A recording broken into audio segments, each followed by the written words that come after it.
Bryan Hayes and Dave Naylor for another edition of Right Now, the NFL Bold Prediction Week. Hayes, the floor is yours. For those that don't know, Hayes is going to throw a take on the floor, but be ready because Naylor is ready to pounce if your take goes off the rails. What do we have today? Okay, I am going to get this out into the forefront right now, Dave, and you tell me how you feel about this. The Detroit Lions are going to take a big step back this season. A big step back this season. Few different reasons for that. Both coordinators are gone. Aaron Glenn's gone on the defensive side. He's in New York. Ben Johnson is gone on the offensive side. He is in Chicago. But I think there's a bigger absence that's really going to factor into the way they start the year, and that's Frank Ragnow. Their all-pro center has retired. He's not there anymore. That's the engine of the offensive line. That's a huge part of the comfort system for a guy like Jared Goff and the way that offense runs. So you take their coordinator out and their center out, that's a big, big hit. Also, they're in a very difficult division, maybe the toughest in the league. But look at their road record. There is no one in the league even close to the games they're going to play on the road. They start at Lambeau Field. They end at Minnesota, at Chicago. In between that, at Bengals, at Ravens, at Chiefs, at Eagles, at Rams, at Commanders. There's no way they're winning. I don't think they're over 500 on the road. I think at best you're 4-5 on the road. Is there a harder schedule? Like, I'm not sure that's as hard as it gets. I don't know if there's a harder schedule on the in the road, league this year. There is not one layup on the road there for the Detroit Lions. Commanders have got one that really steps up like that as well. It's as tough as it gets. It's as tough as it gets on the road. So, again, this is a team that I think pops at home.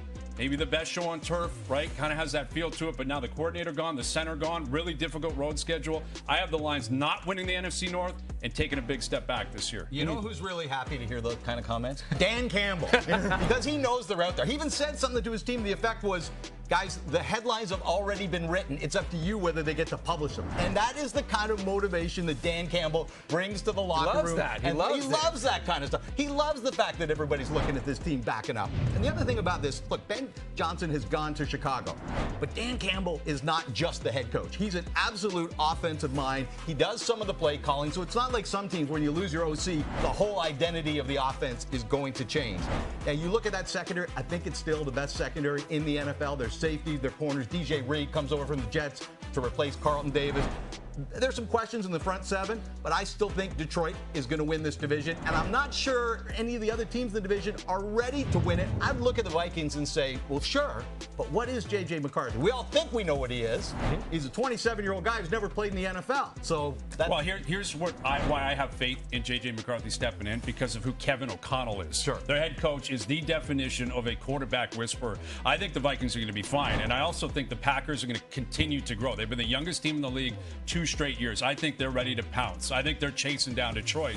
And again, you're right about Dan Campbell. And he is a rah-rah guy. And he's still there, and he's the man. And there's no questioning that. And I'm not saying they're going to finish with 4 or 5 wins. But the last 2 years have been magical. They got into the playoffs. They were so depleted with injuries. That was a big part of it. I mean, the defensive side of the ball. Absolutely. They were signing guys off but they the got street. torched. They got torched. And what does Hutchinson look like now coming off such a catastrophic injury? You're right. That secondary might be stacked. The front seven, without him, definitely leaves some holes. So we got to see what he looks like early in the year. And I can't stress it enough.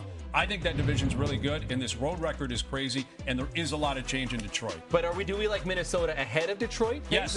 I'm willing to say Minnesota. They're not even and just Packers Green Bay. wins, and Green Bay. I think all 3 are making the playoffs. Wow. I think 3 teams are coming out of the NFC North. Again, I think that's going to happen. But I like Minnesota as much, if not more, and I like Green Bay just as much, if not Jordan more. Love's going to have to be Jordan Love more of 2023 Which I think he than will. 24 if the Packers are going to finish ahead of Detroit. The odds makers disagree, Hayes. Right now, the Lions still second on FanDuel, right behind the Eagles to win the NFC.